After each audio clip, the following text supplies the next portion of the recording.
여러분 안녕하세요. 조대현입니다. 제가 오늘 이제 글 하나 읽어드리고 시작하겠습니다. 서기 642년 난공불락이었던 대야성 전투에서 대성한 백제는 김춘추의 딸과 사위의 목을 잘라 사비성으로 보내고 성내 남녀 1000명 넘게 노비로 끌고 갔지만 36년 후 서기 674년 수도인 사비성이 함락되며 영원히 역사 속으로 사라졌다. 서기 598년 30만 대군, 612년 무려 100만의 수나라 대군을 물리쳐 결국 수나라를 망하게 만들고 서기 645년의 안시성 정투에서는 수십만 당나라 군대를 도륙하며 당태종 이세민의 한쪽 눈알까지 뽑아버렸던 천하무적의 고구려 역시 그로부터 불과 23년 만에 완전히 멸망해버렸다.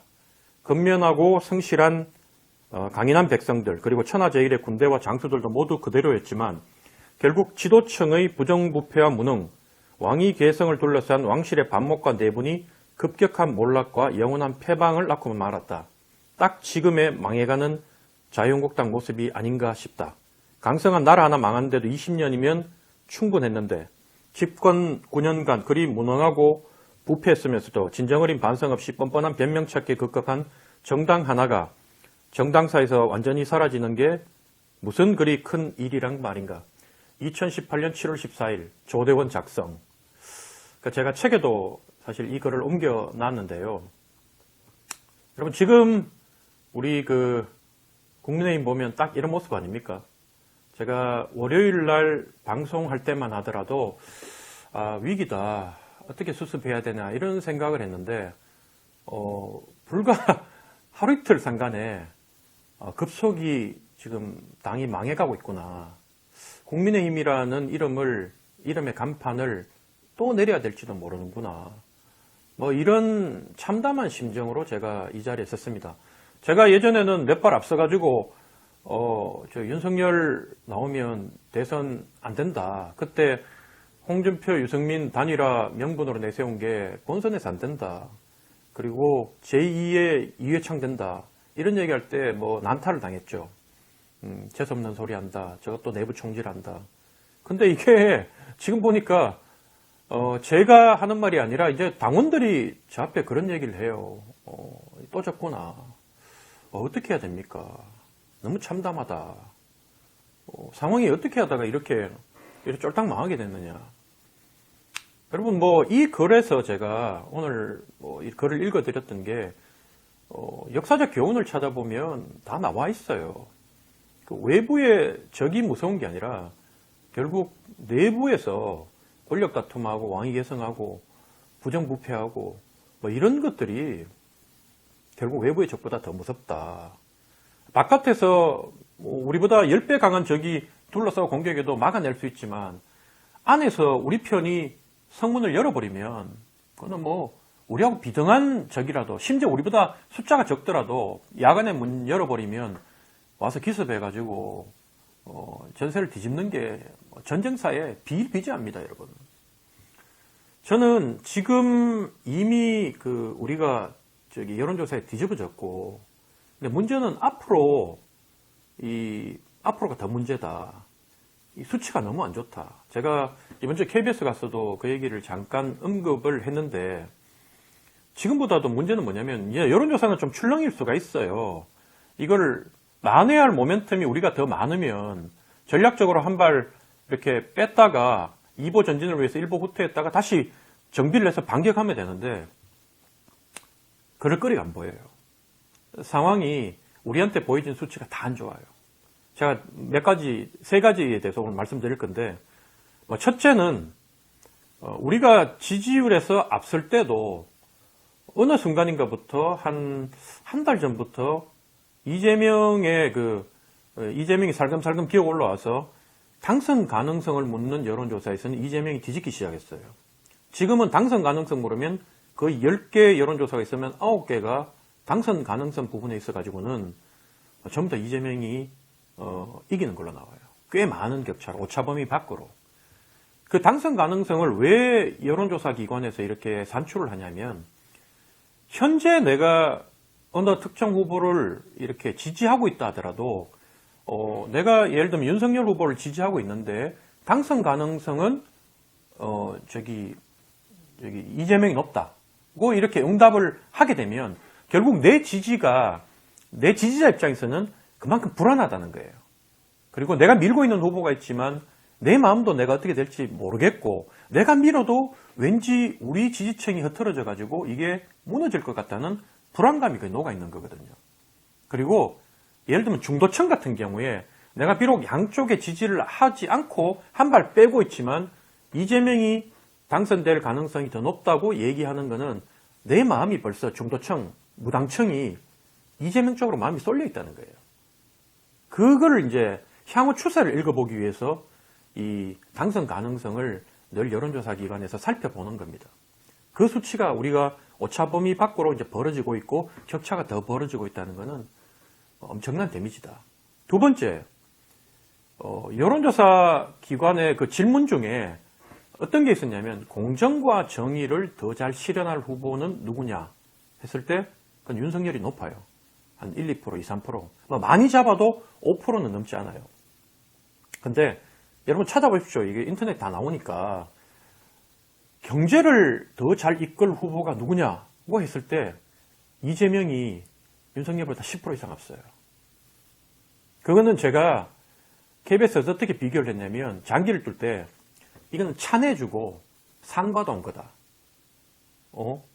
저게 상 하나 잡으려고 내 차가 뺏긴 거나 마찬가지예요. 여러분 차하고 상하고 어떻게 비교를 해요? 장기 뚫 때.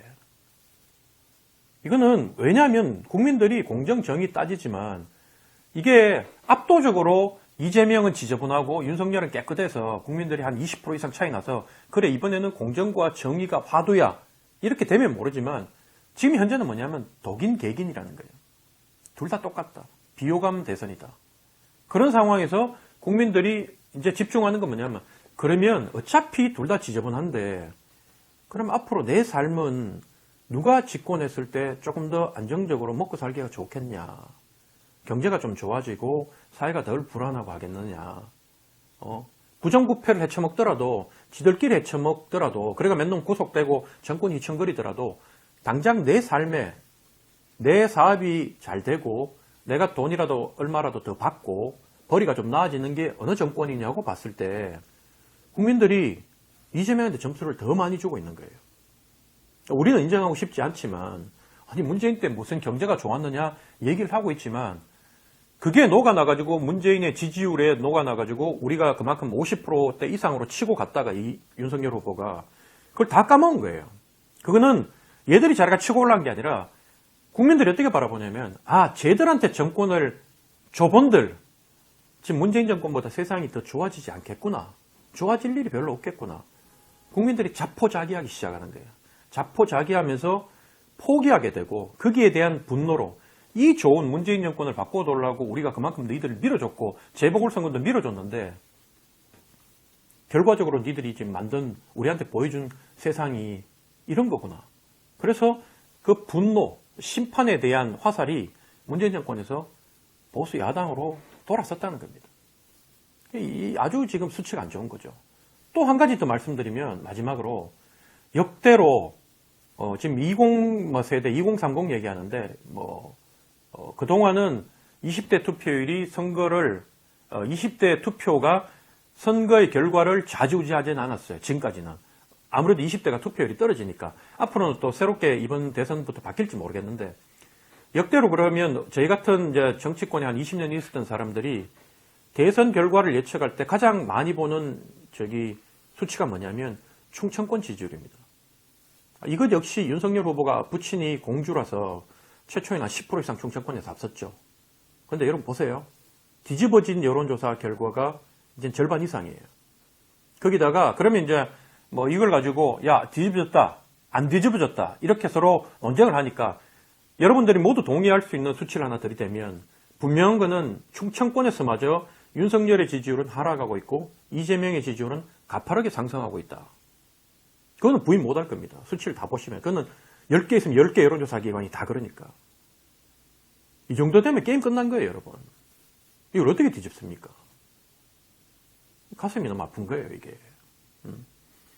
그런데 이제 이준석 대표 같은 경우에는 봐라, 이준석 지지자들하고는 부산하고 서울 재보궐선거 내가 이기는 방식을 알고 있기 때문에 그렇게 하면 된다.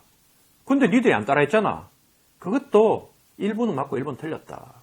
왜냐하면 국민들이 재보궐선거 할 때 투표하는 그 심정하고 고민하는 그 깊이와 시간하고 대통령을 투표할 때 뽑을 때의 그 심정은 또 고민의 강도, 고려하는 변수는 다르다. 전혀 다른 게임이다. 예를 들어가지고 공무원 출신, 법관 출신들이 어려운 야당에 영입돼가지고 선거에 서울시장, 부산시장까지는 나가면 먹을 수 있어요. 그런데 검증도 그렇게 깊이 안 해요. 그리고 도리어 거기는 또 예를 들면 지저분한 거, 예를 들면 뭐 사생활 문제라든가 한두 개 터지면 선거 끝나요. 재보궐선거 같은 경우에는. 근데 대선은 그렇지 않다. 대선은 기간도 길고 국민들이 정말 탈탈 털리기 때문에 이재명 보세요, 지금. 그 민주당 지지자들도 제가 얘기를 해보면 심지어 민주당 이재명 캠프 안에 있는 사람도 이재명 후보가 그렇게 뭐 깨끗하다고 뭐 국민들이 완전히 딱 바라는 이상적인 후보 아니라는 거 자기들도 알고 있다 그래요. 그렇지만 참 대통령은 하늘이 낸다고 우리는 어쨌든 이재명 지 복이다. 윤석열 같은 후보 만난 게 복이다. 아니 걔들도 그렇게 얘기를 해요. 그거 어떻게 하겠습니까? 근데 또 일각에서는 홍준표 지지자들하고 뭐 유승민 지지자들이 지금도 늦지 않았다 후보 교체하라. 그런 일은 일어나지 않을 겁니다. 그런 일은. 시간적으로도 어렵고요. 예를 들면 윤석열 후보가 그만두고 싶어도 옆에 둘러싸고 있는 그 윤핵관이란 사람들부터 시작해서 절대로 그렇게 하지 않을 겁니다. 지더라도 끝까지 가서 결과를 보고 그 결과를 가지고 나중에 어떻게 당을 장악할지를 생각을 하지 지금 현재 물러날 수는 없는 겁니다. 그래서 뭐 우리 입장에서는 어쨌든 부족하지만 딸딸 표를 긁어 모아서 윤석열을 지지해야 되는 게 현재는 맞고요. 질 수는 없는 거 아닙니까? 그리고 지금 상태로 가면 지더라도 너무 많이 질 것 같으니까. 그래서 다시 힘을 합쳐야 되는 거예요. 그래서 외부에서 흔드는 거, 까는 거 이거 사실은 좀 이제는 나중에 생각하고 어쨌든 지금은 이기는 방안을 생각해야 된다. 그리고 어떻게 이길 것인지 아니면 어떻게 잘 마무리를 할 것인지 이걸 고민할 시기가 됐다. 저는 이런 말씀을 드리고 싶습니다. 제가 그 다른 저 유튜브들, 보수 유튜브들처럼 무조건 우리가 이깁니다. 걱정하지 마세요. 이런 얘기를 하고 싶지만 이 기록이 다 남잖아요, 이게. 지난번에 홍준표 사실은 지는 거 알고 있었으면서도 마지막에 어쨌든 홍준표 후보를 띄워가지고 윤석열 뒤집어 보려고 그 전날 기자들한테까지 보도자료 뿌리고 홍준표 이긴다고 그렇게 했더니만 또 그게 기록이 남아가지고 이제 공격을 받고 있는데 사실은 그때는 정말로 단일화를 했으면 이길 수도 있었다. 이런 생각을 다시 또 하게 되고 그래서 너무 아쉬웠기 때문에 마지막까지 어쨌든 제가 내세웠던 왜냐하면 윤석열로는 안 된다고 봤기 때문에 최선을 다해가지고 그렇게 노력했던 거고요. 근데 현재 분위기는 제 말고 다른 보수 유튜버들 그리고 윤석열 후보를 둘러싸고 있는 우리 당의 다수 기득권들이 잘하고 있다, 이긴다고 얘기를, 어떻게든 우리가 이긴다, 결과는. 이렇게 얘기를 하실 거니, 저는 그분들이 보지 못하는 다른 얘기를 오늘 이렇게 해 본 겁니다. 여러분, 오늘 12월 31일인데, 좀 더 밝은 얘기를 해야 되는데, 할 거리가 없어요. 그래서 오늘 그런 말씀을 좀 드렸고요. 그래서 혹시 주변에 윤캠프에 좀 이렇게 얘기가 되는 분들 같으면 이런 얘기를 전달해서 뭔가 좀 대책을 강구를 하도록 함께 머리를 맞대고 지혜를 짜낼 수 있는 그런 계기가 됐으면 좋겠습니다.